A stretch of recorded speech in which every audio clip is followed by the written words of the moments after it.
Donc aujourd'hui, Alain m'a demandé de vous parler un peu de l'ordination.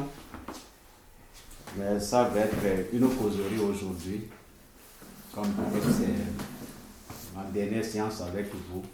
Vous parler un peu, peut-être que vous avez des questions à me poser, certaines choses.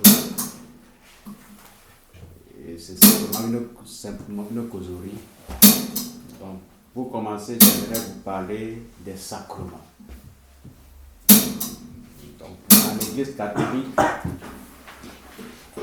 il y a 7 sacrements. Dans l'Église catholique, il y a 7 sacrements. Les sacrements, ce sont des signes institués par Jésus lui-même. Et à travers ces signes institués, il donne des grâces. Mais ces signes, on peut les voir. Mais ce qu'il nous donne, on ne peut pas les voir. Lui-même, quand il était venu, il a été baptisé. Parce qu'il est venu pour nous sauver. Il s'est identifié à nous comme pauvres pécheurs comme nous. Il ne veut pas être loin pour nous sauver. Donc, il a reçu le baptême de Jean-Baptiste. Dans le Jourdain, lui-même, il a reçu le baptême. Il n'a pas de péché, mais il a voulu s'identifier à nous. Parce qu'il ne veut pas être loin pour nous sauver. Il veut faire un avec nous pour nous sauver. Et pour cela, lui-même, il a reçu le baptême pour nous introduire dans ce qu'il est venu nous donner. Donc, le baptême, nous savons ce qu'est l'eau qui purifie, qui nous lave de nos péchés, de nos souillures. Donc, il a reçu ce baptême de Jean-Baptiste. Et le baptême de Jean-Baptiste est un appel à la conversion. De se convertir pour plaire à Dieu, pour être purifié de nos péchés. Et c'est pourquoi lui aussi il a reçu ce baptême-là. Donc c'est pour s'identifier à nous. Donc il a reçu le baptême. Donc le baptême, c'est presque le chemin qui nous conduit vers le Christ. Et c'est le baptême qui est le premier de tous les sacrements. C'est comme la porte. Quand tu veux entrer dans ta maison, il a le portail, il a la porte là qui t'introduit dans ta maison. Donc le baptême est comme la porte. Et c'est pourquoi le premier signe, quand vous allez recevoir le baptême, on vous fait un signe de croix sur le front. Pour dire qu'à partir de notre baptême, nous faisons partie de la grande communauté chrétienne.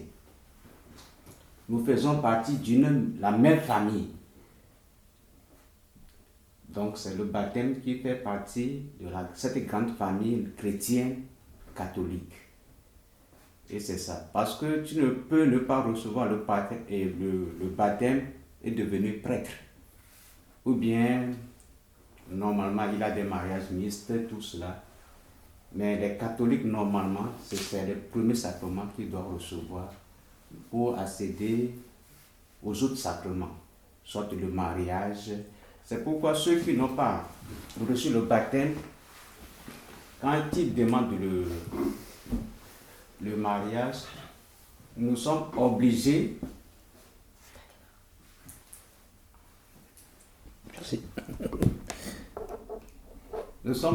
par exemple, de demander à l'évêque l'autorisation.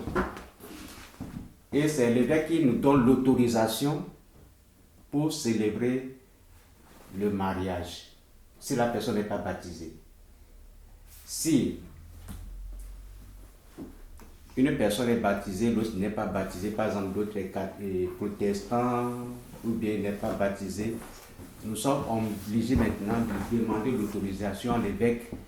Et c'est l'évêque qui donne l'autorisation avant ce mariage.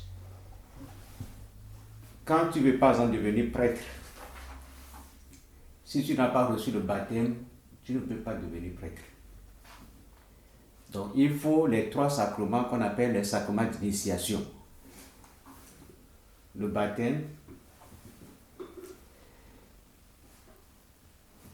la première communion, la confirmation. Donc les 3 baptêmes là, on les appelle les sacrements d'initiation.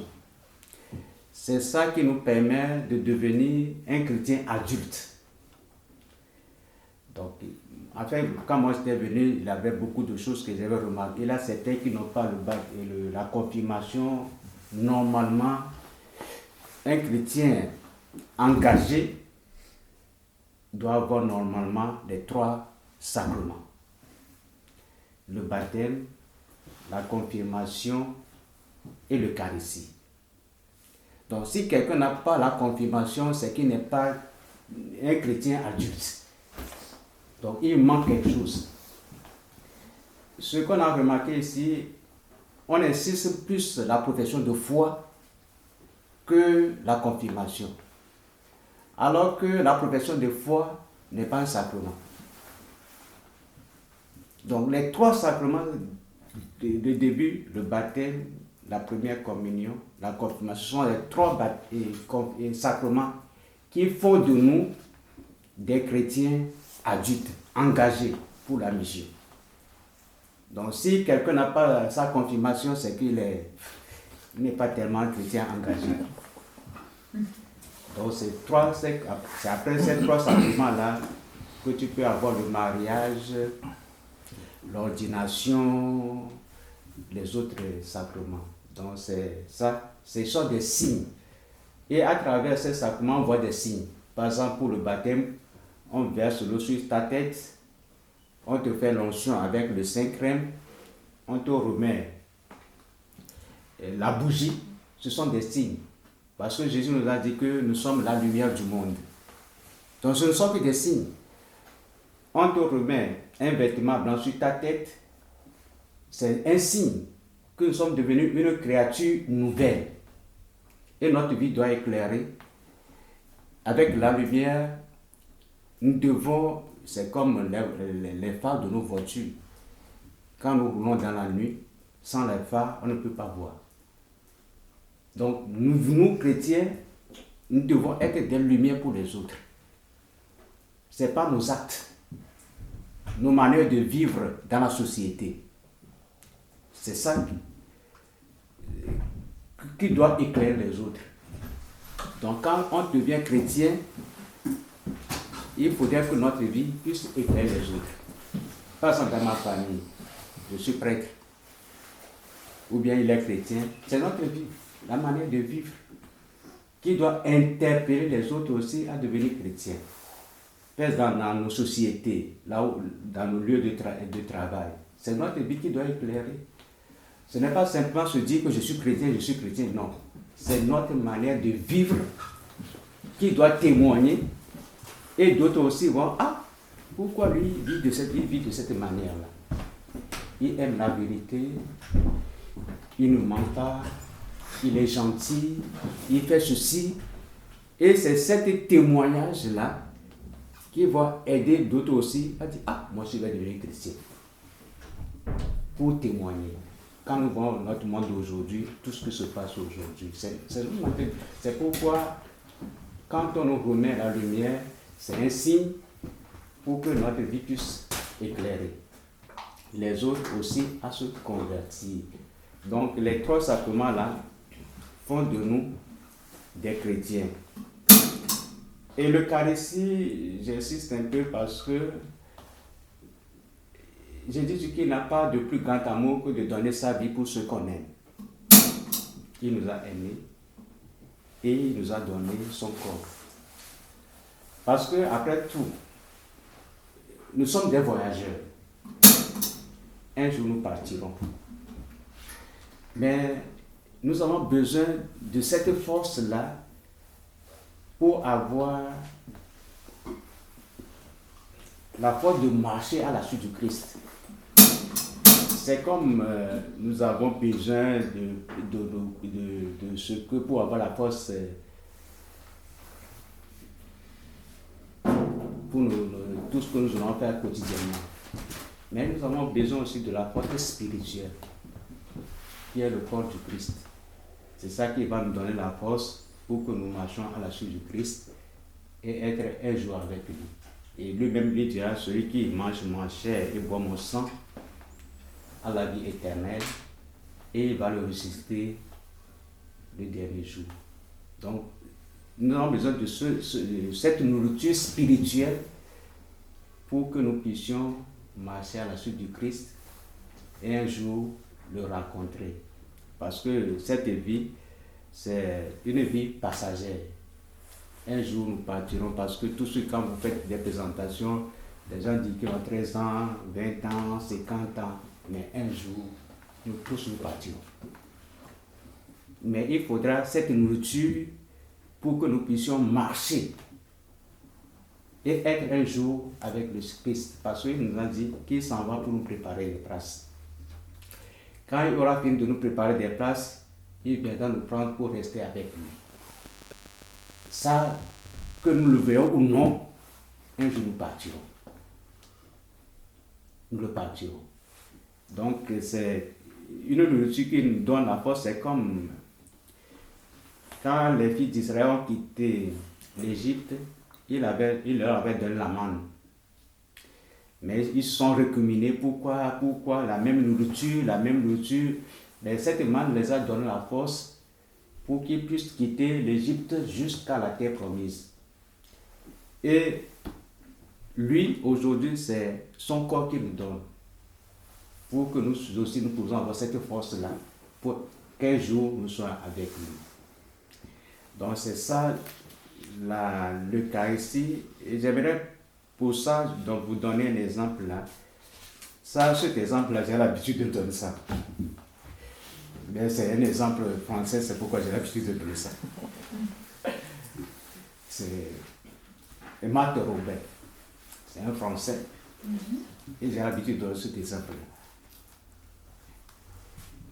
C'était une dame qui a vécu malade plus de 50 ans à l'été.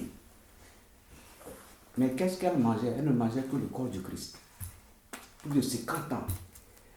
Maintenant, vous avez les portables pour fouiller, pour voir qui est Marthe Robin, pour voir. Il ne mangeait que le corps du Christ. Donc, elle a vécu plus de 50 ans, c'est une Française. Je ne connais pas son... En fait, je connais son nom, mais je ne l'ai pas mentionné. Vous pouvez fouiller, vous pouvez... sa région, tout cela. Elle n'a mangé que de ça. C'est pour dire que le corps du Christ, il a de la vie dedans. Je connais une autre dame, elle est allemande, Neumann, Thérèse Neumann. Elle aussi, elle était à l'été, elle ne prenait que le corps du Christ. Donc ce sont des exemples qui vraiment stimulent pour que nous puissions avoir foi au corps du Christ. Je fais une toute petite parenthèse, parce qu'il y a certains qui sont allés à la messe pour la première fois il y a une semaine ou deux. D'accord ? Donc le corps du Christ, ça ne leur parle pas. Donc c'est les hosties qu'on a à l'église en fait. Quand on va à la messe, on mange une hostie qui représente le corps du Christ, qui est le corps du Christ. Et donc Marthe Robin, elle a vécu pendant 50 ans à ne manger qu'une hostie par jour. Oui. Marthe Robin. Marthe Robin. Elle est très très connue, Marthe Robin. Oui. Je peux aller vous apporter le corps du Christ. Ça veut dire que c'est insignifiant.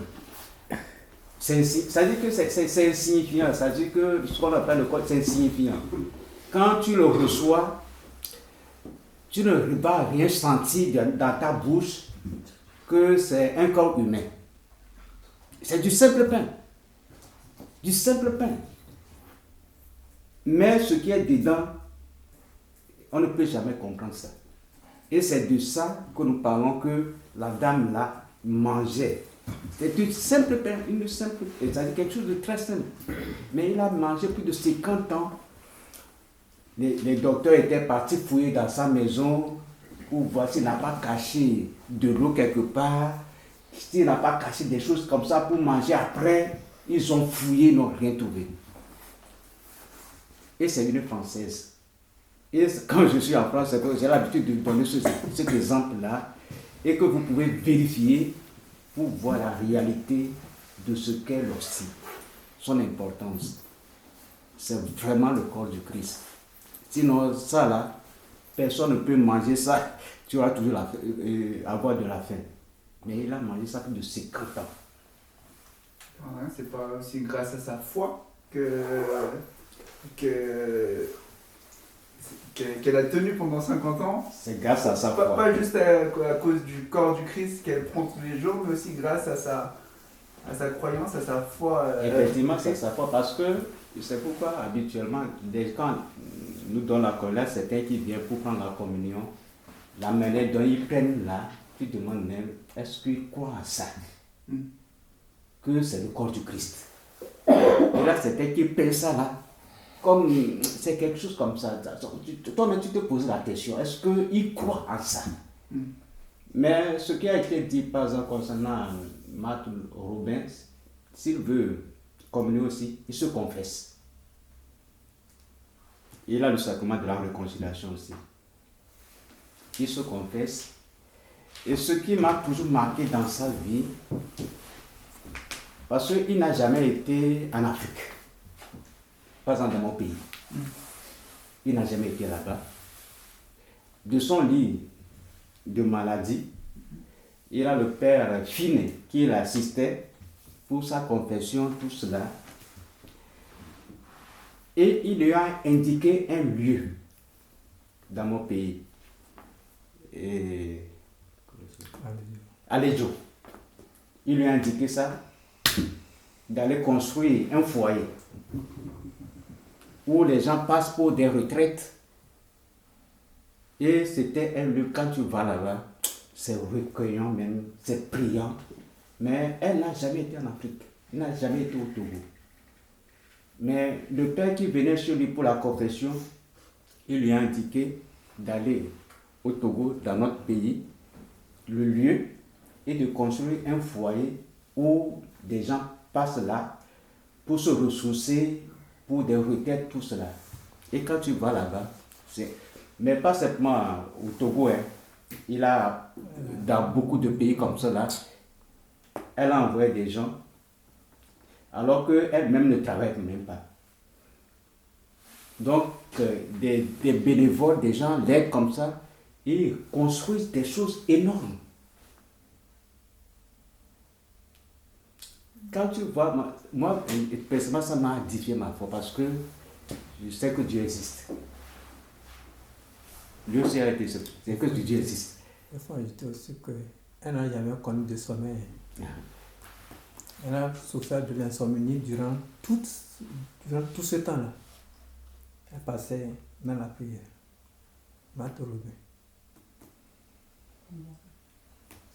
C'est une princesse. Et comment ça se fait qu'elle est encore, pendant 50 ans, elle est malade alors qu'elle elle croit en Dieu? Oui, elle croit en Dieu, mais elle est encore malade. Parce que, en fait, ce qui. Tu vois, elle souffre encore, je veux dire, pendant 50 ans, elle est encore malade. Tu vois, ce qu'il a été raconté d'elle, même des fois, des gens en bonne santé, ils se plaignent. Quand ils vont là-bas, peut-être c'est elle-même qui les conseille. Donc elle est malade. Qu'elle est malade, alitée, insomnie, ne mange pas. C'est elle plutôt qui réconforte des gens. C'est fou. C'est dingue, c'est fou. Grâce à sa foi, c'est elle qui réconforte des gens. Pourquoi tu te plains? Pourquoi tu te fais ça? Pourquoi tu te fais ça? Pourquoi tu te fais ça? Alors qu'elle est alitée, elle ne mange pas. C'est pour dire que Dieu existe. Que Dieu existe. Il a beaucoup de témoignages. Et je vous donne ça parce que c'est que quand vous fouillez maintenant là, vous pouvez retrouver ça. Et la date de sa mort, vous pouvez trouver tout ça. C'est pourquoi je vous donne cet exemple-là. Ce n'est pas quelqu'un de l'Afrique, c'est quelqu'un de France pour vous dire qu'il a des réalités, des choses. Elle était morte en 1987, si je ne me trompe pas. Je ne sais pas. En tout cas, il y a plein de médecins qui ont constaté. Oui. Hein. Oui. Parce que ça a duré quand même Oui. longtemps, donc il y a plein Ça l'a de donné, médecins qui sont oui, passés, oui, oui. comme disait Adrien, pour regarder s'il n'y avait pas des trucs cachés, s'ils ne mangeaient pas en cachette, etc. etc. Donc ça a été constaté par des médecins. Elle a été canonisée. Hein? Elle est décédée en 81, le 6 février Ah, c'est 82. 1980. Ah, Non, elle n'est pas canonisée, Marthe Robin. oui, oui. Elle est canonisée, Marthe Robin?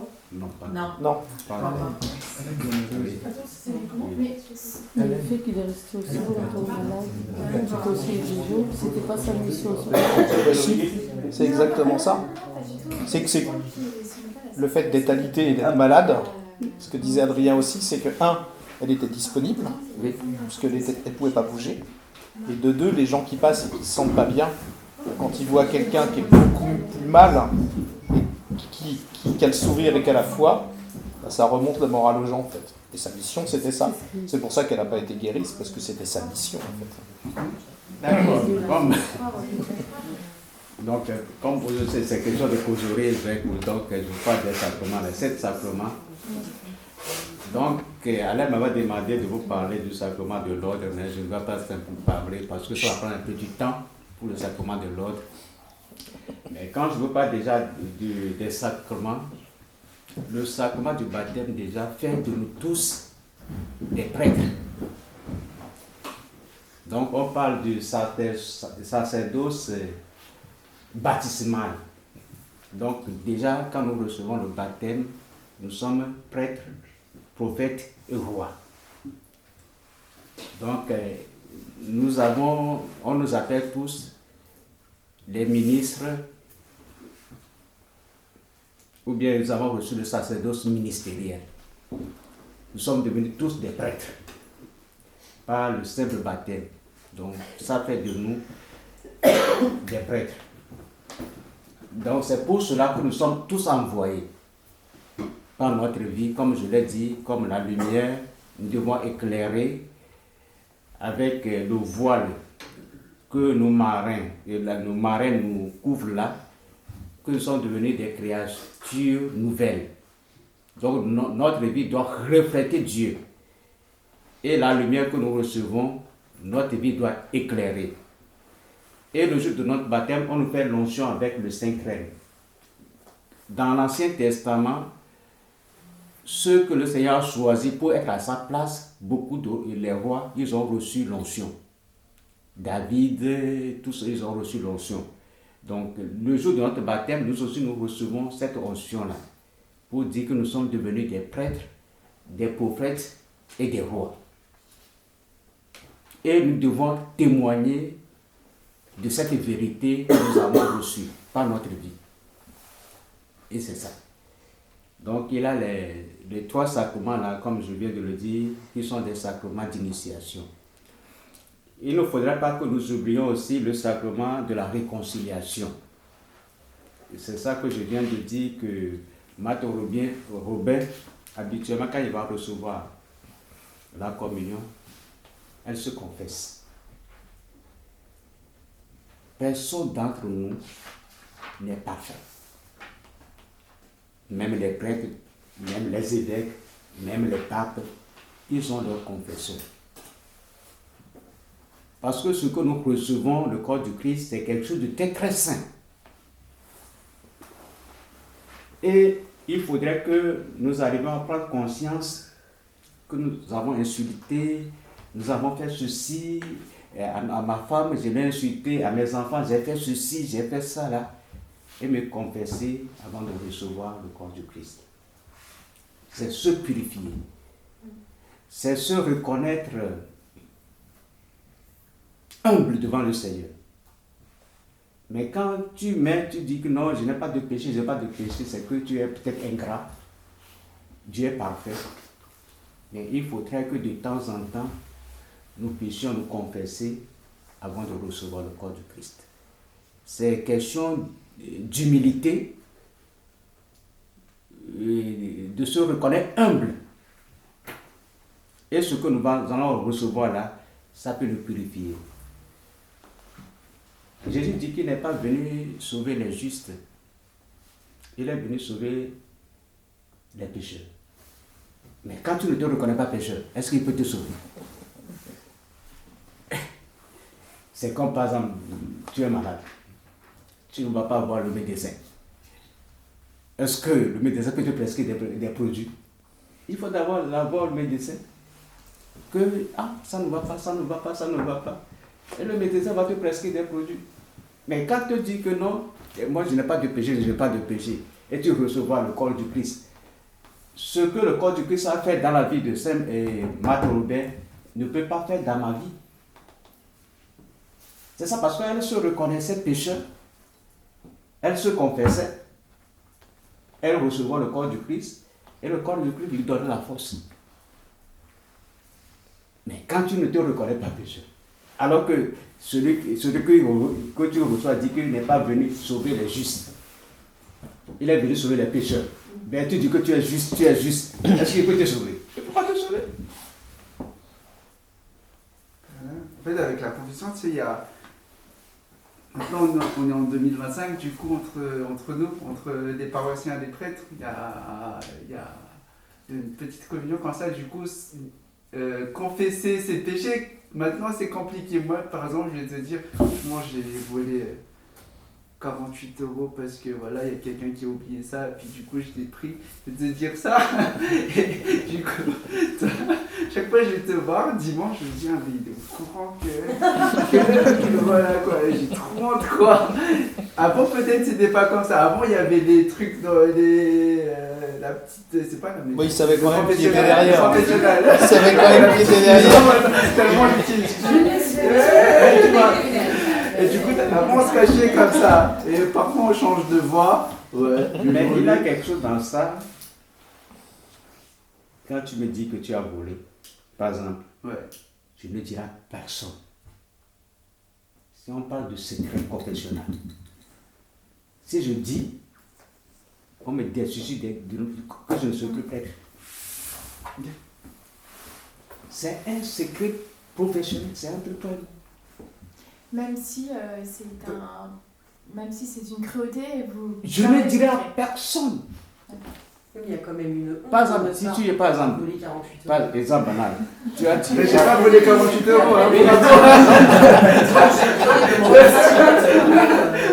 Mais par exemple, s'il y a des choses, par exemple,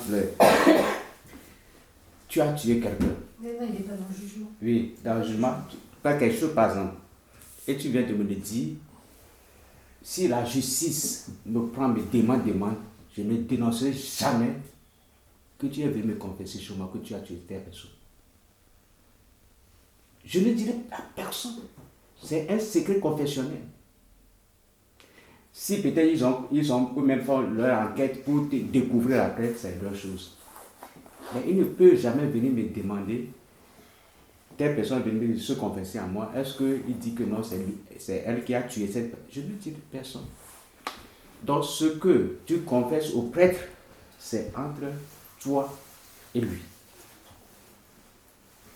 Même s'il te voit même, il ne va pas jamais reconnaître que tu lui as dit ceci. Non. Et c'est lourd à porter pour vous. Bah oui, c'est ce que j'allais dire. C'est C'est lourd lourd à à travailler porter quand pour même. Il n'y aura pas de jugement. Il n'y aura pas de jugement. Bah Non, mais vous le savez quand même, donc c'est difficile pour vous. Je le sais. Parce que ça dit que moi je suis en tant que prêtre. Ce n'est pas moi qui te pardonne, c'est Dieu qui te pardonne. Tout est dans l'évangile. Oui, c'est Dieu qui te pardonne. Moi, je ne veux pas mettre cette étiquette-là contre toi que non, chaque fois, toi, tu viens chez moi pour me dire non. Moi, parce que si on parle de confession, si vous toutes cela, vous venez vous converser chez moi, et je vais dire que lui, son péché, c'est ceci, son péché, c'est ceci. De toute façon, avant le baptême, on peut faire plein de Tout choses, juste hein. quand tu te converses déjà, le prêtre, lui, oublie déjà.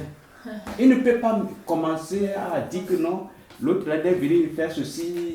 Non. Il va devenir fou. Ah oui. Excusez-moi. Est-ce que vous donnez toujours la solution ou pas?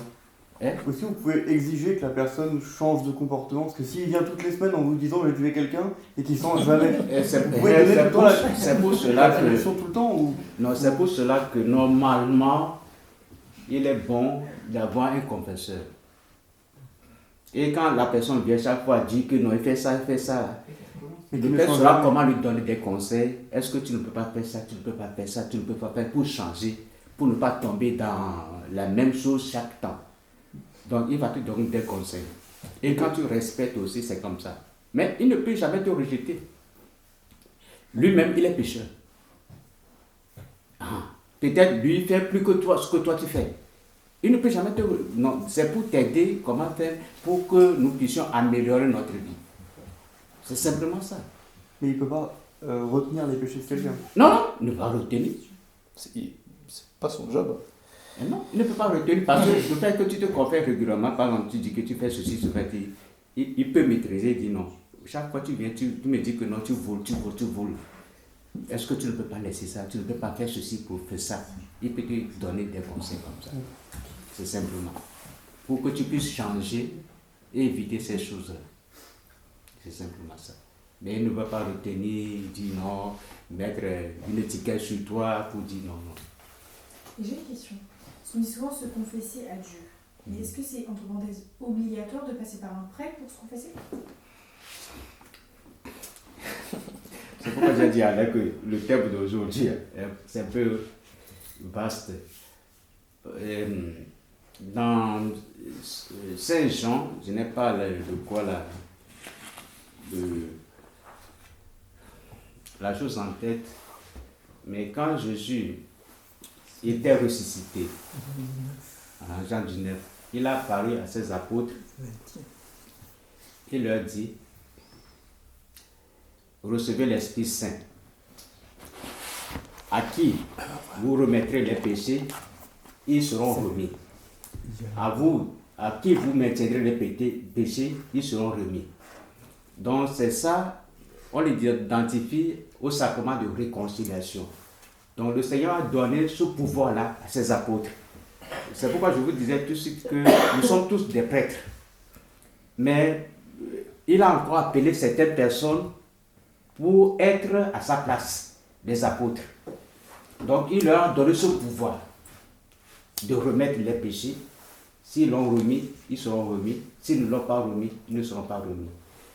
Tu as trouvé? Jean 20, le 19e verset. Le soir de ce jour, qui était le premier de la semaine, les portes du lieu où se trouvaient les disciples étaient fermées à cause de la crainte qu'ils avaient des Juifs. Jésus vint, se présenta au milieu d'eux et leur dit: la paix soit avec vous.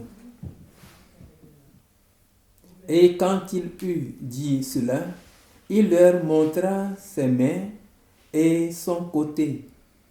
Les disciples furent dans la joie en voyant le Seigneur. Jésus leur dit de nouveau: la paix soit avec vous. Comme le Père m'a envoyé, moi aussi je vous envoie. Après ces paroles, il souffla sur eux et leur dit: recevez le Saint-Esprit. Ceux à qui vous pardonnerez les péchés, ils leur seront pardonnés. Ceux à qui vous les retiendrez, ils leur seront retenus. Donc c'est Jean 20, le verset 19 et suivant. Donc, par exemple, à partir de cette partie-là, on parle du sacrement de réconciliation. Donc, c'est Dieu même qui a donné ce pouvoir-là à ses apôtres de pardonner. Mais aussi de retenir. Oui. Aussi de retenir. C'est-à-dire, tu peux pardonner, mais tu peux aussi retenir les péchés. Oui. Vous le faites pas, ça. Vous le faites pas, ça. Vous faites que la moitié. Non, c'est la deux. Attends, j'ai pas par compris. exemple, là, pour Tu ça. pardonnes, mais tu lui retiens quand même. Non. Ou tu pardonnes, ou tu retiens les péchés. Par exemple, pour ça. Bah, c'est ne pas les pardonner, en Oui, fait. parce que la plupart du temps, nous pardonnons. Ah. Non, je vous ai dit, parce que la plupart du temps, nous pardonnons. Parce qu'il y a un phénomène bien, quelque chose maintenant, qui est bon, parce que le papa Prosper a dit, des gens qui sont baptisés, qui demandent qu'ils soient débaptisés. par exemple, qui soient débaptisés, par exemple, ils renient leur foi. Et c'est qu'ils renient leur foi. Pour ces personnes-là, on leur demande le prêtre ne va plus les recevoir en tant que tel. Donc, ils doivent professer leur foi publiquement avant de leur remettre en cause. C'est eux-mêmes qui nient leur foi. Parce qu'il n'y a aucun péché où Dieu ne pourra pas pardonner. Mais quand toi-même tu dis que non, tu ne reconnais pas Dieu. Et tu vas vers le Père, tu dis que non, il faut me débaptiser. Je ne sais pas pourquoi mes parents m'ont baptisé. Il faut me débaptiser. Le Père il va te dire que non, il va mettre ça dans le registre. Mais au moment où tu vas revenir encore, il va te demander, il faut que tu professes ta foi publiquement devant les gens. Donc ce sont des choses qu'on peut retenir et ça dépend de vous-même. Ce n'est pas le prêtre, mais ça dépendra de vous-même. Mais il n'y a aucun péché où Dieu ne pourra pardonner. Mais quand la personne même dit que non, il ne croit pas, on ne peut pas forcer la personne. C'est lui-même qui nie sa foi. Et le prêtre adhère, accepte. Oui, quand lui vient, me dit que non, il faut me débaptiser. Moi, je mets dans le registre que non, il a oublié sa foi. Et oui, ça arrive souvent, ça. C'est récent. Entre-temps, le pape était parti où ça? Il était parti dans un pays là. Il a parlé, il a dit certaines choses. Beaucoup de chrétiens, ils ont dit de les débaptiser. Beaucoup de chrétiens, ils ont dit non, pourquoi le pape a dit ça? Non, il ne veut plus être devenu chrétien, tout cela. Mais quand ils viennent vers nous, ou bien les versets nous appellent que telle personne veut qu'il soit débaptisé, nous ne pouvons rien faire. Mais c'est simplement de voir son nom et de mettre que non, il ne voit, et demain, quand il va revenir, on voit devant son nom là qu'il n'est plus chrétien. C'est ça. Ordination. Oui. Donc c'est. Parce qu'on verra J'ai demandé à Adrien de nous faire une introduction sur les sacrements, parce que c'est le premier à nous parler des sacrements. D'accord? Une introduction et ensuite on verra les différents sacrements. C'est-à-dire qu'on aura, alors on va peut-être pas passer toute une séance sur le sacrement de réconciliation. Donc, le sacrement de l'ordre, c'est. Mais voilà, le mariage, c'est Prosper qui va le faire, etc. On aura vraiment une séance sur chaque sacrement. D'accord, pour le sacrement de l'ordre, je vais parler un peu, je vais lui donner la parole aussi.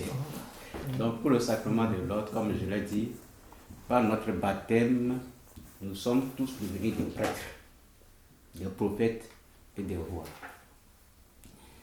Mais d'une manière particulière, le Seigneur choisit encore certaines personnes pour être à sa place. Et c'est ce qu'il a fait le jeudi saint. Dans le jeudi saint, et il a officiellement choisi certaines personnes pour être à sa place, en leur disant faites ceci en mémoire de moi. Donc c'est les apôtres, les 12, il les a choisis pour être à sa place. Et c'est ce que nous faisons, ou bien c'est à cette charge que le Seigneur choisit certaines personnes. Ça a commencé depuis l'Ancien Testament. Il a choisi Moïse, il lui a dit quitte ton pays, va dans tel lieu. Il est parti. Dans les tribus les fils de Jacob, les 12 tribus, il a choisi le tribu de Lévi. Le tribu de Lévi, il dit que eux ne vont pas travailler. Eux, ils seront toujours à sa fonction. Ils vont faire des sacrifices. Donc, dans l'Ancien Testament, ils tuent les bœufs, ils tuent les animaux, font des sacrifices. Donc, il y a le tribu de Lévi qui sont mis à part. Donc, ce sont cette tribu qui sont des prêtres dans l'Ancien Testament. qui sacrifiaient des animaux, tout cela. Et le tribu d'Aaron. Donc c'est suite à ça, quand Jésus lui était venu, il a choisi des apôtres. Donc quand nous disons bien dans la Bible, il y a de ces prêtres-là, on dit que les prêtres, les prophètes, tout cela, leur manière de faire, de se sacrifier. Quand nous lisons un peu le livre d'Hébreux, et le Seigneur va dire que non, le sang des animaux, tout cela ne lui plaît plus. C'est pourquoi son fils est devenu le vrai prêtre. Il a une partie qui dit que Jésus même, il est prêtre, il est prophète, il est l'agneau. Donc, avant de partir, il a choisi les 12 pour le remplacer. Donc, c'est à partir de cette date et de ce moment-là, chaque fois, des gens qui sentent l'appel de Dieu, ils deviennent des prêtres pour continuer ce que Jésus a fait le jeudi saint. Donc, quand nous faisons la messe, c'est ce que Jésus a fait le jeudi saint là que nous continuons de faire. Et il y a une différence entre nous et les protestants. Les protestants, eux, ils parlent de sacrifice comme cela. C'est pourquoi nous, quand nous célébrons la messe, si la Sainte Eucharistie reste, on met ça dans le tabernacle pour dire que Jésus est dedans. Alors que pour les protestants, c'est une scène. Ils viennent, ils mangent, comme il a fait le jeudi saint, ils mangent, c'est fini, Jésus n'est plus dedans. Et c'est ça qui est la différence entre les protestants et nous. Nous, quand ça reste, on conserve ça pour dire que Jésus est toujours dedans. Et c'est pourquoi quand nous venons à la messe, devant le tabernacle, on s'agenouille pour donner ce respect à Jésus qui est dans le tabernacle. Alors que chez les protestants, c'est un souvenir de ce qui s'est passé le jeudi saint, alors que chez nous, c'est autre chose.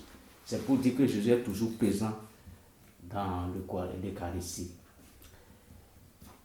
Et encore chez nous, c'est l'évêque qui ordonne les prêtres. Donc il a 3 catégories. Il a les évêques, il a les diacres, il a les prêtres.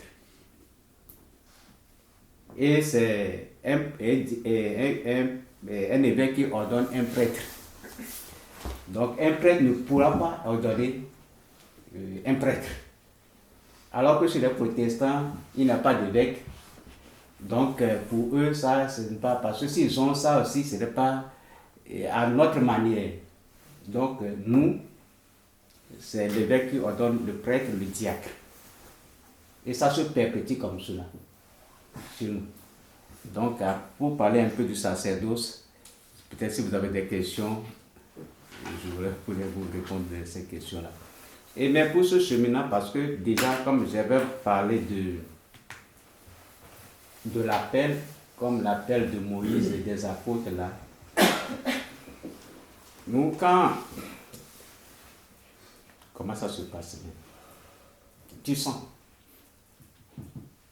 Non, du coup tu vas devenir prêtre, tu te sens pas ça, tu dis à ton curé que j'aimerais devenir prêtre.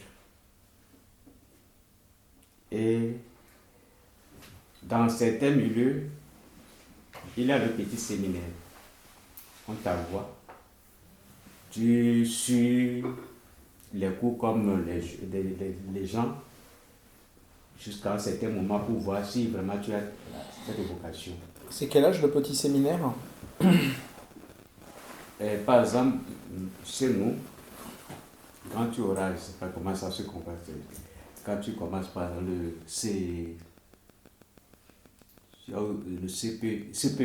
7 ans? Oui. Donc tu commences, par exemple, ça dépend. Dans certaines lieux, tu commences. CP déjà, à 7 ans déjà, il y a le petit séminaire, moi je vais devenir prêtre. Oui, le pays. CPD. Peut-être Après à partir de 10 ans, Oui, 10 ans. Oui, à partir de 10 ans. C'est les CM2 ou Oui, CM2. Quand tu as, oui, le CM2, quand tu as le CPD et tu rentres, par exemple, tu comme CM2, je sais. oui, tu rentres petit comme ça. Les enfants, disons, ils ne veulent pas encore devenir prêtres. Non, tu vois, c'est On a si, quand même. parce qu'il y en a, c'est par exemple. Quand moi, je parle de mon cas, j'en ai fait le petit séminaire. 10 ans. Et puis, tu rentres dans un internat et tu commences comme ça, dans un internat, on te suit jusqu'à avoir ton bac. J'ai dit, papa, je fais. Oui, dans un internat, tu viens, tu reviens, tu vas. Tu fais les 9 mois et tu rentres en vacances pour 2 mois, et les 2 mois, tu reviens encore, ainsi de suite. Ok. Et C'est sympa. toujours, c'est pour voir si tu as toujours ce sentiment, cette envie, tu continues. Et quand tu vas avoir ton bac là, tu rentres au grand séminaire et tu continues. Il y en a certains qui n'ont pas fait le petit séminaire, qui après leur bac, ils ont rentré au grand séminaire. Ça dépend au moment où tu sens l'appel. Où tu sens l'appel.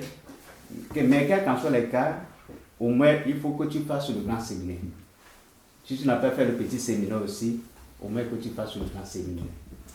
Donc, pour faire le grand séminaire, quand tu vas dire à ton prêtre que tu sens cette vocation de devenir prêtre, il a d'abord 1 an de discernement.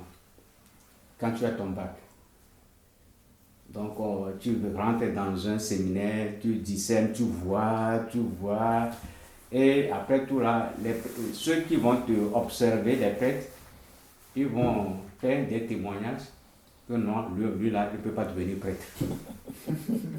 Lui, sa manière de vivre là, il ne prie pas, il ne fait pas ceci, il ne peut pas.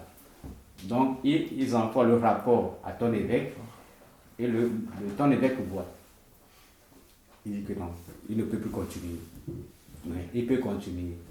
S'il peut continuer, on t'envoie au grand séminaire et tu fais, dans certains diocèses, tu fais 2 ans. Dans certains diocèses, tu fais 3 ans. On parle d'année de philo. Donc, on ne nous envoie pas à dire la messe. C'est une formation comme à l'université. C'est comme à l'université, on étudie les philosophes, on fait tout cela. Et on fait 3 ans. Après 3 ans, on te donne encore 1 année de discernement. Donc tu as fait 3 ans, va rester chez un curé quelque part, dans une campagne, dans un village, pour voir sa vie. Est-ce que tu peux continuer? Donc le curé aussi, il fera un témoignage qu'il est venu moi, il ne prie pas. Il ne fait pas ça, donc il ne peut plus continuer. Ça dépend de ce qu'il veut. Non, il est bandit, il est ceci. Ça dépend de ce que lui va dire. Et après tout, selon son rapport, tu vas faire 4 ans de théologie. Quant à la théologie, c'est ce que nous étudions comme à l'université. On parle de Saint Thomas, les prêtres, comment ça. Mais on ne nous dit pas comment s'élever la messe. Mais tout ce que nous disons, par exemple, les sacrements, comment ça se fait, tout ça, qui ont parlé de ça, pour ça. Les 4 ans, on fait la théologie. Et après la théologie, 4 ans après la théologie, tu vas devenir diacre. Donc, diacre en vue du sacerdoce. Parce qu'il y a des diacres qui ne sont pas ordonnés en vue du sacerdoce. Il y a des diacres permanents. Mais dans nos diocèses, en fait, dans nos formations, la plupart du temps, les diacres sont des diacres en vue du sacerdoce. D'accord. Donc, à ce moment-là, avant d'être diacre, tu fais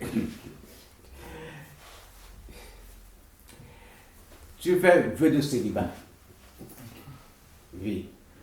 Donc, à ce moment-là, tu vas dire que non, tu ne vas pas te marier, tout cela, tu vois, avant d'être ordonné diacre.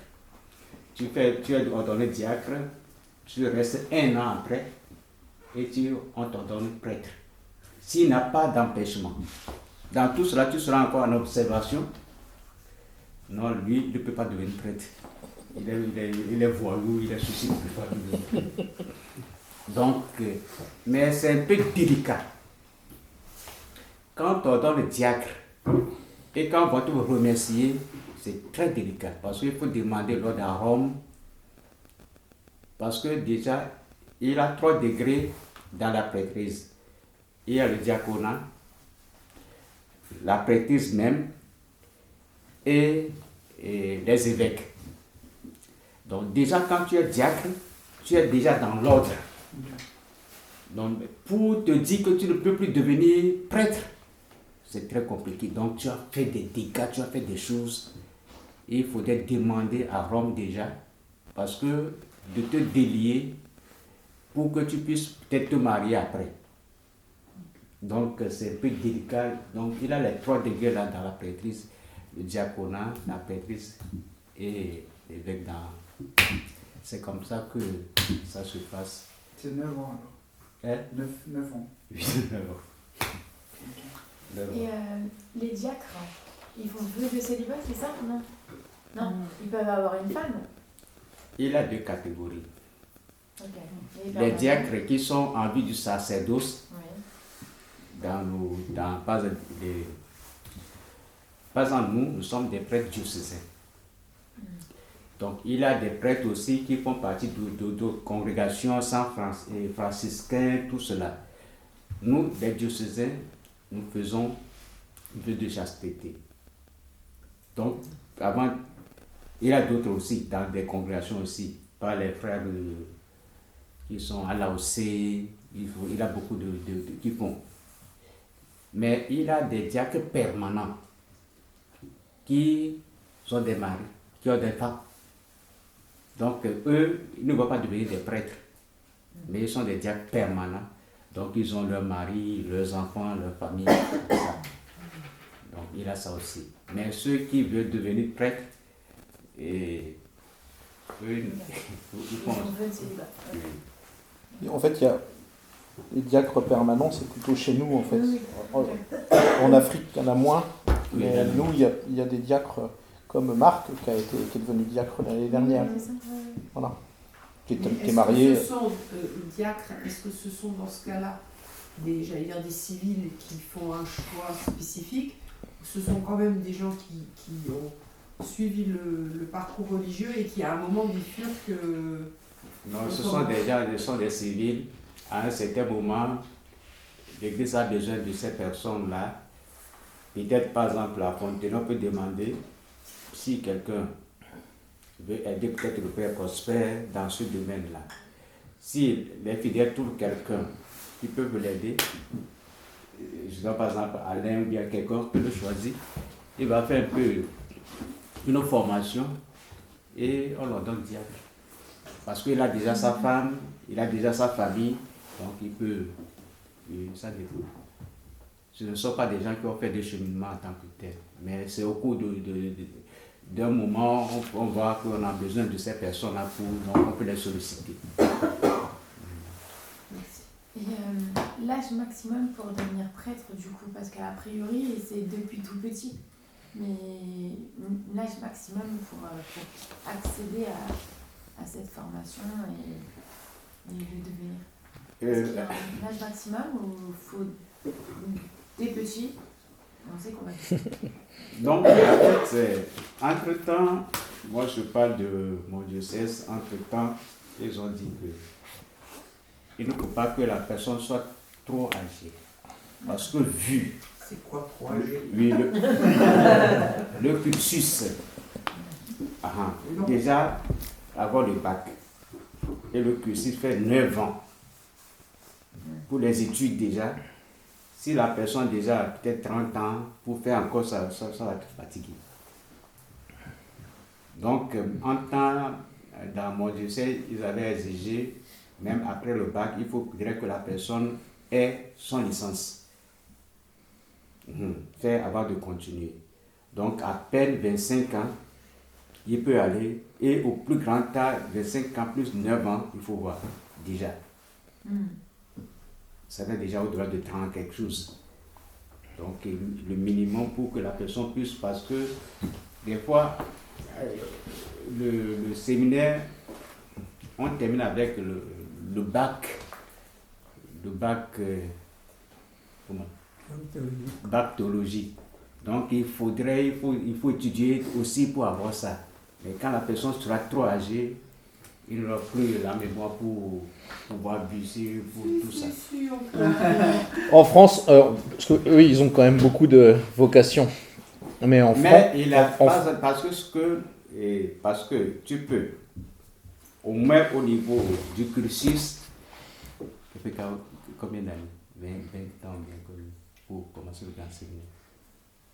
Pour aller au grand séminaire, 20, à partir de 20 en dehors, 20, 25, mais plus 25 ans, on ne permet plus à notre décès.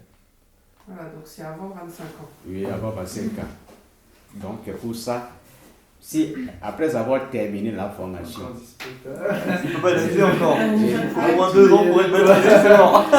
Si après ça, après avoir terminé la formation du grand séminaire, tu es ordonné prêtre et ton évêque juge que tu es apte à poursuivre encore les études, il t'envoie encore faire les études. Donc il y a certains qui sont devenus prêtres, qui sont ici, qui continuent encore les études, qui sont à l'université, qui sont à Paris, tout cela pour continuer encore les universités. Ça dépend aussi. Mais il y en a, en France, il y en a qui, je ne sais plus quel évêque, je vais vous le trouver, qui était médecin. Donc ça veut dire qu'avant de devenir évêque, avant de devenir prêtre déjà, il avait fait médecine. Donc lui, après le bac, il s'est fait ses 20 ans après le bac, quoi. Je ne sais pas lequel, possible, ouais. Je crois que c'est lui, ouais. C'est au petit. En fait, tu vois ça aussi, ça existe. Parce que il y a des gens, parce que on parle du séminaire des aînés. Ça existe aussi chez nous. Il y a des gens qui travaillent, qui font ça avant de sentir la vocation. Donc, ça peut aller. Mais quel qu'en soit les cas, ces personnes-là, ils vont faire le grand séminaire. Mais ils vont faire toujours le grand séminaire, mais vu leur âge, peut-être qu'ils sont des fonctionnaires, ils ont tout cela. Mais ils vont revenir faire avant de devenir prêtre. Ça dépend des moments, ça dépend aussi des évêques. Au petit, il a quand même été médecin pendant 11 ans. Ah oui. Donc il a fait ses études de médecine, il a été médecin pendant 11 ans, et derrière, il s'est fait le grand séminaire pour devenir prêtre. Et derrière, plus tard, évêque. Donc... Évêque de Paris. Ouais, pas évêque, un petit diocèse perdu.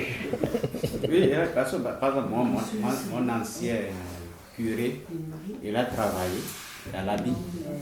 Il a travaillé avant de devenir prêtre. Donc il peut y avoir des cas, ce sont des cas exceptionnels quand même. C'était le père Emmanuel aussi qui travaillait dans Le frère, mais il était frère. Mais... Par exemple, notre évêque, C'est un professeur de mathématiques. c'est un professeur de mathématiques. Ah, il était prof de maths, votre évêque? Oui, il est professeur de Ah, maths. c'est peut-être bien carré. Et puis quand il était venu, quand nous étions au petit séminaire, c'est lui qui m'avait enseigné. Attends, là, c'est parti, on vrac, là. C'est lui qui m'avait enseigné les maths. Oui, il était mathématique au petit séminaire. C'est lui qui m'avait enseigné les maths avant de devenir mon évêque. Il était professeur. Il a des cas comme ça. Et vers quel âge vous avez décidé de devenir prêtre? 10 ans. 10 ans, c'est ça? Oui. Ah ok, excusez-moi, j'avais pas entendu. Et comme moi j'avais eu le CM2, après tout moi j'étais rentré au petit séminaire. Donc c'est à ce moment que moi, comme je servais des messes avec tout cela, donc j'avais eu cette intention de devenir, donc après mon CM2. Les enfants de cœur, ça fait des prêtres. Hein. Bah oui. Après mon CM2, je suis rentré. Chez nous, pas forcément. Et vous, Frère Roger, vous avez dit, enfin, c'était quand que vous avez, Vers quel âge? ouais, vers quel âge vous avez eu la vocation de devenir Moi, je n'ai pas fait le petit séminaire. C'est tout juste après mon bac, à 25 ans, je suis rentré au grand séminaire. Le bac, c'est pas 25 ans, non? C'est 25 ans. Un peu. Il y avait la une période de flottement alors entre 18 et 25 ans. Parce que le bac c'est pas 25 ans aussi.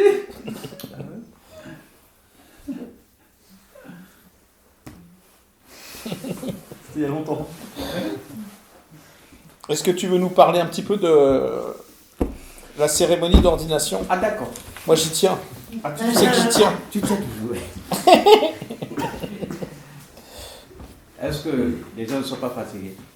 Mais non, ils sont pas fatigués. Encore un quart d'heure, d'accord? Oui. Ça vous va encore un quart d'heure? D'accord. C'est parce que la cérémonie d'ordination, il y a des belles choses à l'intérieur qui sont Donc, spécifiques. Je vous avais parlé, si nous rentrons au grand séminaire, on fait une année de discernement et après tout, si l'évêque accepte que tu puisses continuer, tu continues avec, ça dépend, 3 ans ou bien 2 ans de philosophie. Donc, après cette année de philosophie, tu fais une année de discernement encore. Tu es un prêtre. À la fin de cette année-là, c'est à ce moment-là qu'on t'inscrit comme séminariste. Donc, il y a une cérémonie qu'on t'inscrit et Rome te reconnaît en ce moment-là que tu es séminariste. Et ce qui suit encore, on fait la prise de soutane. Et habituellement ici, ça ne se passe pas. On reçoit la soutane, ou bien l'habit que nous portons avec clergyman au cours là. C'est en cette année-là, donc pour commencer l'année de la théologie, on t'inscrit officiellement sur la liste des séminaristes du monde entier. Et donc, on te reconnaît comme séminariste. Tu fais 2 ans après, tu fais une année, la colita, le lectorat plutôt. Ça qui te donne cette possibilité de lire la parole de Dieu publiquement. De lire, proclamer publiquement la parole de Dieu. Tu fais une année encore, on te donne la colita. Et pour la colita, on porte, on appelle le suppli, un habit là qui n'est pas tellement long, qui est ici là. Et ça te donne cette opportunité de donner la communion aux gens. Tu peux aller visiter les malades, donner la communion, donc c'est la colita. Donc, premièrement, on t'inscrit, tu as la soutane, tu as le lectorat et tu as la colita. Donc, tu termines jusqu'à la 4e année, tu as le diaconat. S'il n'y a pas de problème, on te donne le diaconat parce que c'est un degré de la prêtrise. On te discerne très bien, on sait que non, tu ne pourras pas, tu vas aller. Et en ce moment-là, tu deviens diacre. Tu es diacre, tu fais encore une année d'expérience. Et on te voit que non, tu peux devenir prêtre. Et en ce moment-là, on programme la date de l'ordination et on t'ordonne prêtre. Mais pour l'ordination, il y a de petits rites qu'on fait. Jean m'a parlé de ça, mais il n'y a pas de lecture spécifique en tant que tel. Il y a des lectures conseillées. C'est ça. Ordination. Donc il y a des lectures, mais l'évêque qui peut choisir. C'est comme pour les obsèques, il y a des lectures appropriées. Pour les baptêmes, il y a des lectures appropriées. Pour des mariages, il y a des lectures appropriées. Et pour l'ordination aussi, il y a des lectures appropriées. Donc, ça dépend si c'est l'ordination, l'évêque peut choisir un texte qui l'inspire pour l'ordination. C'est comme par exemple pour les obsèques, pour tout cela. C'est le prêtre qui peut choisir ce texte-là qui l'inspire, ou bien pour les baptêmes, les mariages et ainsi de suite. Donc pour l'ordination aussi, il y a des textes comme cela, dans l'Ancien Testament, dans le Nouveau Testament, ainsi de suite, que l'évêque peut choisir pour la circonstance qui l'inspire. Il a dit ces choses-là. Donc pour l'ordination, il a d'abord la possession. On fait la possession. Nous allons, ça dépend. On peut faire 2 possessions. Ceux qui seront ordonnés, ils feront une procession pour entrer. Après, les prêtres qui sont venus pour l'ordination feront aussi une procession avec l'évêque. Donc la première, ce sont les élus qui font cette procession-là pour entrer. Et après tout, les prêtres qui sont là déjà ordonnés, ils font aussi la procession avec l'évêque pour rentrer. Et la cérémonie commence. Ça correspond à quoi la procession déjà? Des Parce que vous l'avez répété au moins 10 fois, donc du coup je me dis C'est c'est très important. C'est comme tout au début, par exemple, tout au début, avant que la messe ne commence, Oui, c'est rentré. les élus, avec une chorale, ils font la procession pour rentrer. D'accord, ok.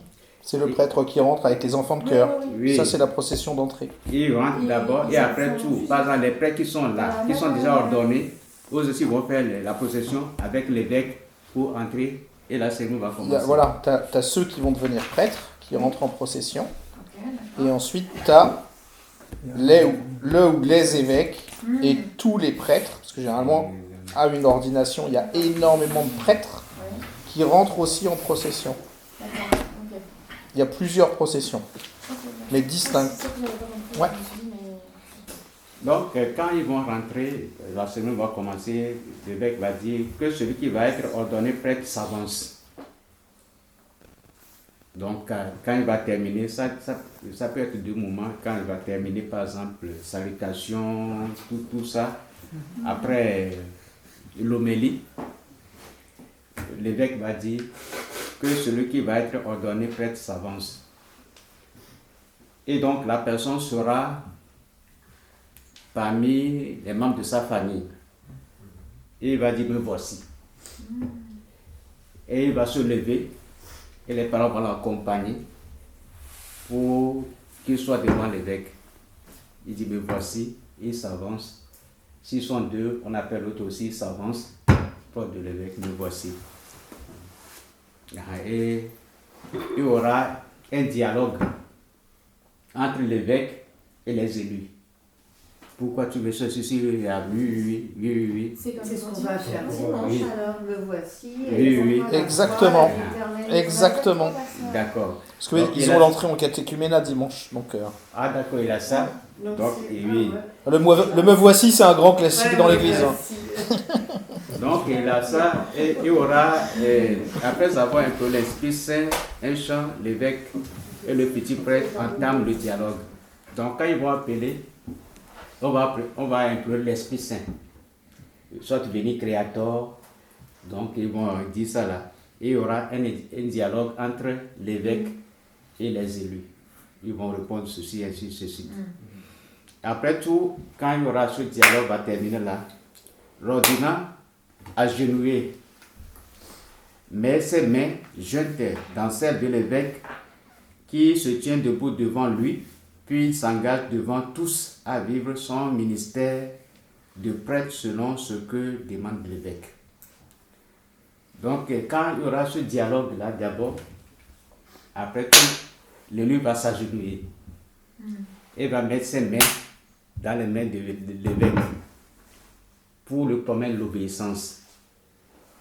Donc, agenouillé, met ses mains jointes dans celle de l'évêque qui se tient debout devant lui, puis il s'engage devant tous à vivre son ministère de prêtre selon ce que demande l'Église.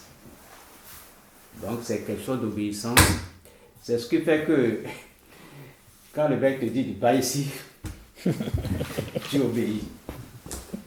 Quand Parce le mec que- te dit tu pars en France la semaine prochaine, Tu vas, parce tu que pars. tu lui as promis obéissance. Et tu as mis tes mains dans cette main. Et tu lui as promis obéissance. Et c'est pourquoi il te dit non, Roger, il ne faut pas. Voilà. C'est C'est un très bon exemple. Oui, c'est ça. Donc, c'est ça. Donc, après avoir fait ça, l'ordonnance se prosterne. Quand nous avons déjà mis la main dans ses mains, nous lui avons promis l'obéissance. Qu'est-ce qui suit après? L'ordonnance se prosterne face contre le sol.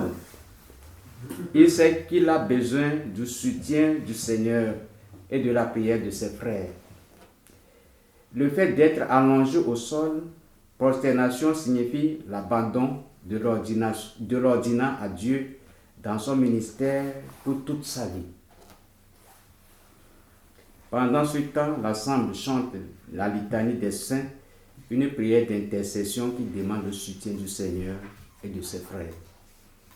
Donc, après savoir ça, là, on se couche Vous vous allongez par terre, c'est ça? par terre. Ok. Donc, on se prosterne et on fait la litanie pour demander la prière, pour que vous puissiez, le Seigneur puisse nous aider à lui demeurer fidèle. C'est le geste le plus... On ne s'agenouille pas, mais on se prosterne, on se couche. C'est pour s'humilier devant Dieu et demander vos prières, demander la prière des saints pour qu'ils puissent nous aider à demeurer fidèles au Seigneur. C'est un geste d'humiliation, qui... C'est ça. Humiliation et abandon. Abandon. La kénose. Oui, c'est ça, c'est ça. Après nous avons mis la main, on se prosterne et vous priez pour nous, pour que le Seigneur puisse nous aider. C'est ça que... Donc, après ça, l'imposition des mains de l'évêque et la prière d'ordination. Quand on ordonne un diacre, c'est l'évêque seul qui impose les mains. Mais quand on ordonne un prêtre, l'évêque impose les mains. Et tous les prêtres qui étaient là lui imposent les mains. Il y a beaucoup de S'ils sont 100, ils vont poser. Donc tu peux en avoir 100, ouais. Oui. Ouais. Oui. Et Le chacun à leur candidat- tour. C'est-à-dire que- Chacun à leur tour impose les mains et t'as tous les futurs prêtres là Oui. qui sont J'ai à expliqué genoux un peu. en fait. Le T'as tous les candidat prêtres qui reçoit passent les uns après les autres. le don de l'Esprit Saint par sa charge. L'évêque et les prêtres imposent les mains en bénissant et priant silencieusement. L'imposition des mains signifie la mission confiée par le Christ. Mission qui se transmet par les mains des apôtres et de leurs successeurs. Père Tout-Puissant, donne à tes serviteurs que voici d'entrer dans l'ordre des prêtres. Donc, tous les prêtres qui sont là lui imposent les mains sans rien dire. Ils imposent simplement les mains sans rien dire. Et c'est après ça que l'évêque dira la prière d'ordination. Il a une prière consécratoire. Donc, l'évêque impose la main d'abord, et là, il lève les mains comme ça, là. Tous les prêtres qui sont là imposent les mains, ils lèvent leurs mains, et après tout, il a la prière qui consacre la personne maintenant. Et après cette prière-là, tout est fini. Vous êtes prêtre. Nous sommes prêtres. Vous pouvez concélébrer avec l'évêque. Mais, donc, après cette prière-là, il y a la vêture, les habits que nous portons, la chasuble. Mais quand il va arriver d'abord en tant que diacre, il ne va pas porter en tant que prêtre l'habit. Il porte ça. Donc, après cette prière-là, il met l'étole comme un prêtre maintenant, la tasse, et maintenant on lui met l'habit comme prêtre maintenant. Donc c'est après cette prière consécratoire qu'on va le revêtir. Et je vous avais dit que quand nous sommes devenus nous avons reçu le baptême, nous sommes devenus prêtres, prophètes et rois. Mais quand nous sommes devenus encore, on nous a choisis pour devenir encore prêtres, on nous fait encore l'onction avec le Saint-Crème. Donc après la vertu, l'évêque te fait l'onction avec le Saint-Crème. Ça dépend des pays.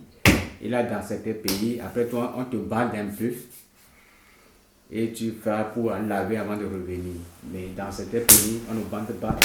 Tu fais ça et ça comme ça. Donc, parce que c'est avec nos mains qu'on va bénir. On va faire beaucoup de choses. Donc, on fait l'onction avec le Saint à notre main.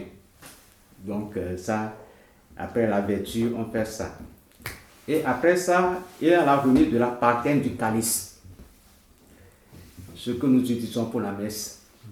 Donc, l'évêque nous remet ça et dit, dans un dernier geste symbolique, l'évêque remet au nouveau prêtre la partaine et le calice nécessaires à son nouveau mystère. Il reçoit également le pain et le vin qui deviendront dans l'Eucharistie le corps et le sang du Christ. L'évêque leur dit alors, ayez conscience de ce que vous ferez. Imitez dans votre vie ce que vous accomplirez par ces rites et conformez-vous au mystère de la foi du Seigneur. Donc l'évêque ajoute ces paroles-là et il remet le calice et la partaine pour que le prêtre s'identifie à ce qu'il va faire. Et après ça, là, il lui fait un baiser de paix, le Seigneur soit avec toi et avec votre esprit. Et ça se finit comme ça. Et après tout, c'est la messe qui continue. Et le prêtre est devenu prêtre. Il continue la messe avec les autres. C'est à peu près ce que... Merci Adrien. Peut-être si vous avez des questions, peut-être.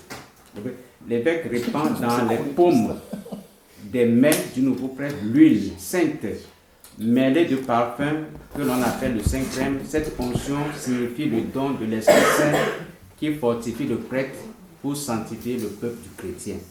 Si vous allez à une ordination, c'est ça. Donc, après l'ordination, ce qui se fait beaucoup, c'est de s'agenouiller devant le prêtre et de lui embrasser la paume des mains.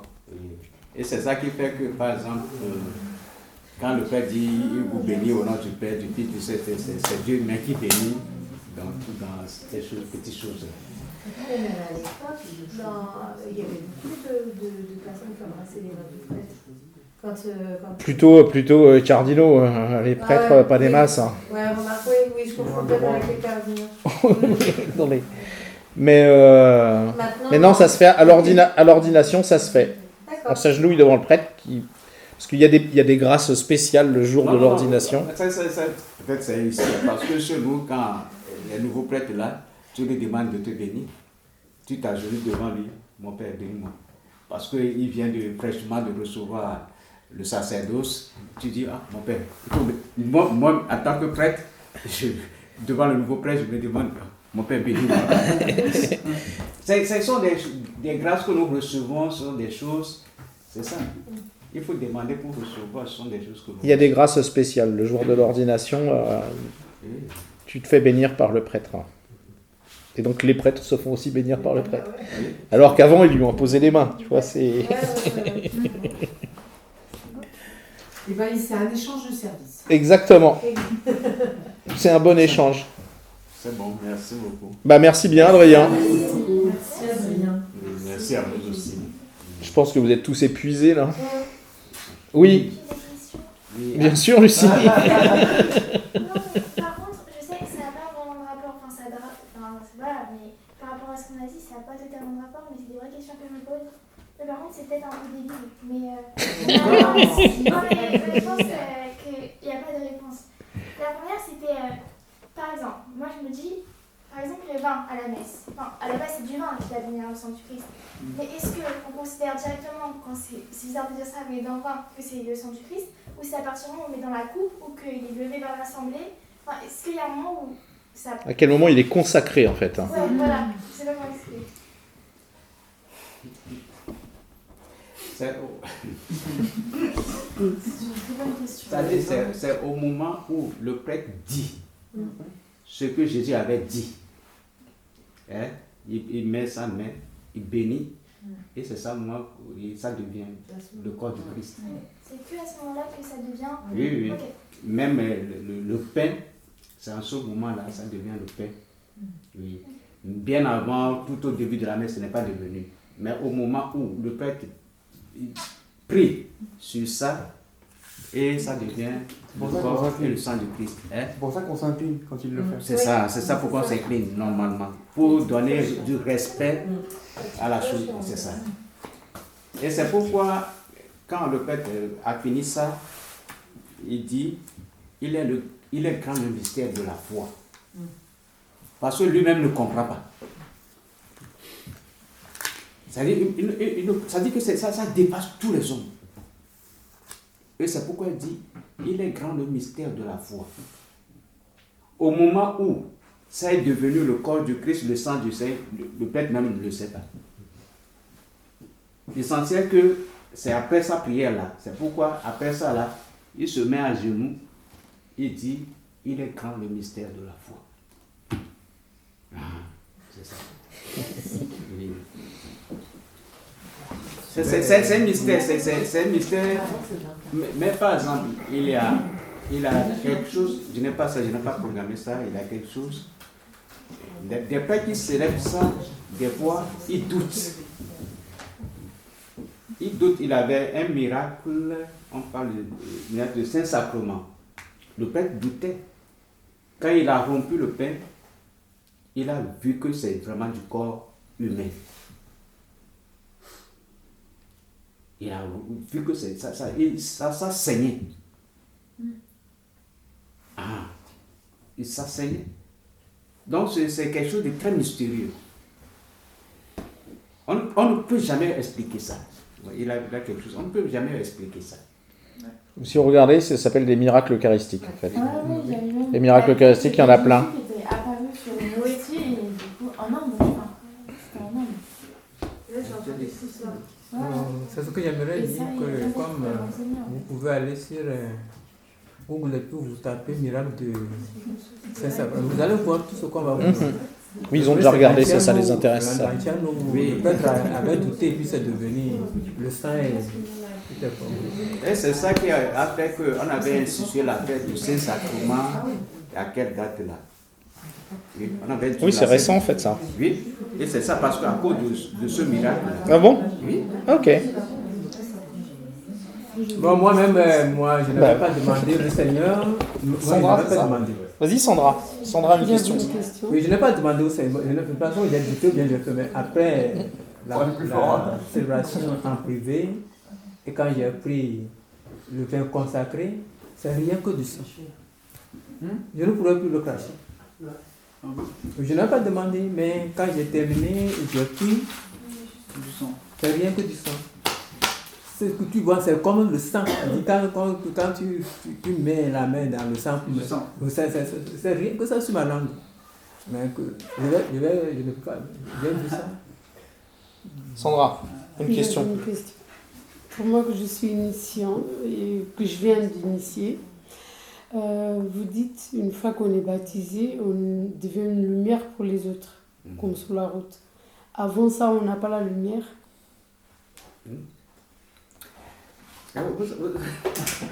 Alors vous êtes, c'est-à-dire que Parce que vous avez la depuis lumière. petite, vu que je ne suis pas baptisée, j'ai 36 ans, ma grand-mère, elle me dit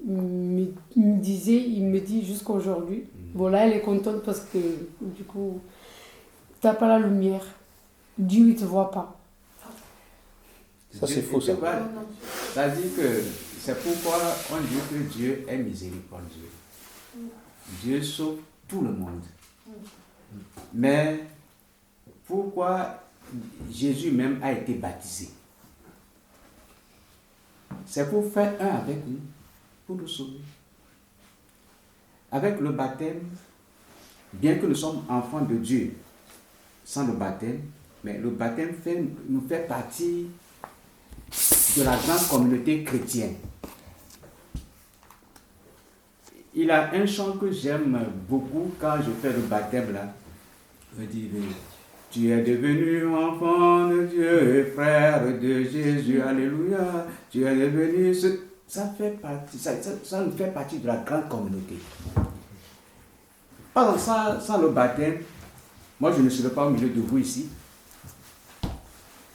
C'est le baptême qui a fait que je suis devenu prêtre et je suis au milieu de vous. Et nous formons une famille. Vous venez de me faire un cadeau, c'est ça, c'est ça. Vous pouvez ne pas me le faire. Que le baptême fait qu'il n'y a plus de distinction entre nous. Moi je suis un noir, toi si tu es noir comme moi. Mais avec tout ça, nous formons une famille. Lui il est malgache, mais avec ça nous formons une famille. Donc il n'y a plus de... Ça dit c'est nous-mêmes qui vont nous dire que non, je suis ceci, non. Mais on fait une même famille. Hein? Et la même communauté normalement. Si je peux... Jean, vous lisez l'Écriture sainte, non? Vous lisez l'Écriture sainte? Non, ça va venir. Et c'est ça Jean chapitre 3. Jean chapitre 3. T'inquiète, on va te briefer ça. Très intéressant. Jean chapitre 3. Jean chapitre 3, je t'enverrai la photo. L'évangile de Jean chapitre 3. Je t'enverrai la photo. Après, très intéressant. C'est une discussion qu'on a déjà eue ici au KT. Au tout début du KT, c'est déjà une discussion qu'on a eue. Savoir si, avant que tu sois baptisé, Dieu pensait à toi. C'est ça. Et le truc, c'est de se dire, vous êtes là aujourd'hui, vous n'êtes pas baptisé, il y a quelque chose qui vous a poussé à venir nous voir, quoi. D'accord? Et c'est Dieu qui vous a déjà poussé. Toi, il a fallu 37 ans pour que tu passes la porte. Non, mais je rigole, Non, mais Sandra. c'est parce que... Et puis, il y en a d'autres qui arrivent comme ça. Enfin, je veux dire, tous ceux-là qui sont en démarche de baptême. Moi, c'était comme un signe. Tu vas ajouter par exemple quelque chose. Et c'est ça. Attends. Non, c'était comme un signe parce que j'étais en vacances chez moi, au Portugal. Et j'étais comme ici à Lorient, j'étais à Fatima. Je suis allée allumer les bougies pour mes proches et tout ça. Et au milieu de la foule, il y a quelqu'un qui m'appelle. Il me dit, j'étais sur mon téléphone en train de regarder des snaps. Et quelqu'un qui me dit, je peux te parler. Et moi, en rigolant, en regardant mon téléphone, et j'ai dit, oui, tu peux me parler. Et je continue de marcher en rigolant. Mais après, je me dis, attends, je suis pas dehors, je suis à Fatima. Peut-être c'est quelqu'un qui a besoin d'une monnaie pour acheter une bougie, ou quelqu'un. Et je me tourne, il me fait comme ça. Et moi, quelqu'un me fait comme ça en temps normal, j'y vais pas. Et là, je suis allée, sans me soucier, sans rien. J'arrive devant la personne, il me dit, est-ce que le dimanche tu vas à la messe? Est-ce que tu dis tes péchés? J'ai dit non. Et après, mais je lui ai dit oui, mais je compte commencer pour me baptiser, pour aller à la messe le dimanche. Et du coup, il commence à prier. Il me fait le signe sur mon front. Il dit, vas-y ma fille, fais ce que tu as à faire.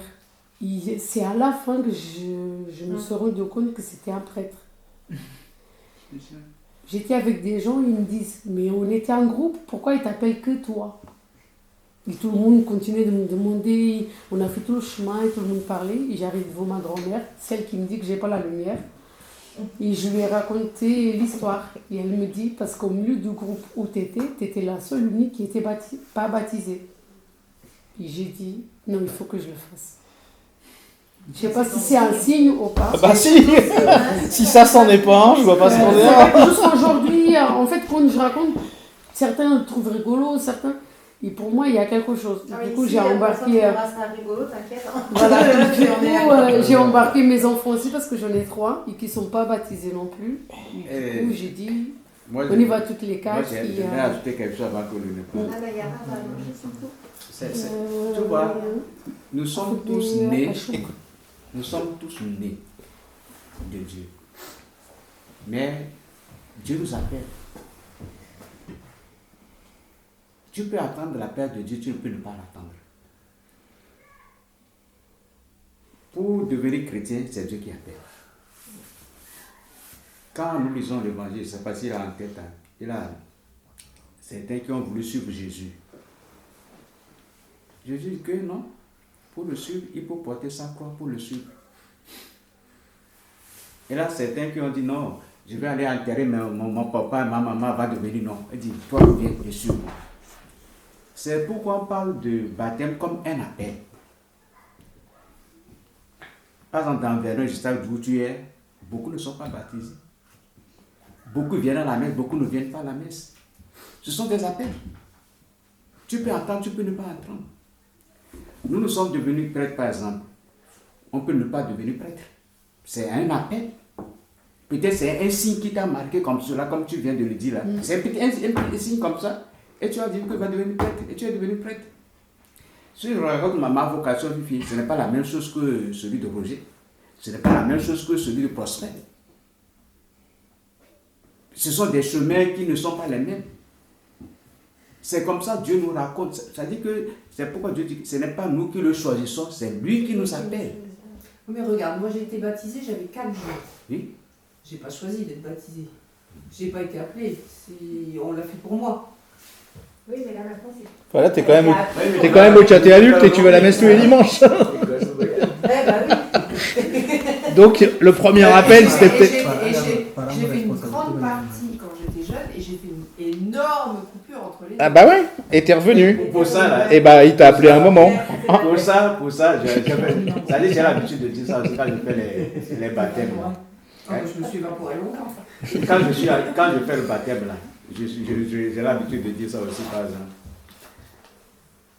Je leur dis que j'habite à Vernon-et-l'Étang. Je vois les parents qui amènent leurs enfants à l'école. À cette rentrée-là, les enfants là, les parents sont venus les inscrire. Est-ce que ce sont les enfants qui ont exigé de venir les inscrire? Non, ce sont les parents qui ont décidé, non.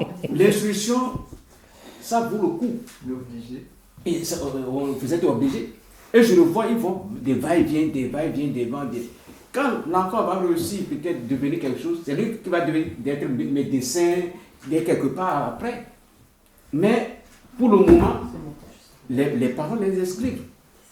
C'est de cette même manière que, par exemple, si on nous baptise, si demain tu dis que non, tu retardes quoi, ça fait ton problème. Mais si, par exemple, lui qui a agi, qui n'a pas reçu son baptême, si c'est peut-être qu'il avait reçu dès son enfance, il va évoluer plus qu'aujourd'hui. Et c'est à elle-même, quand il va grandir, il va dire que non, je ne vais pas devenir catholique. Mais il faut que nous, les parents, fassent au moins le minimum d'abord. Et que les enfants, c'est ça.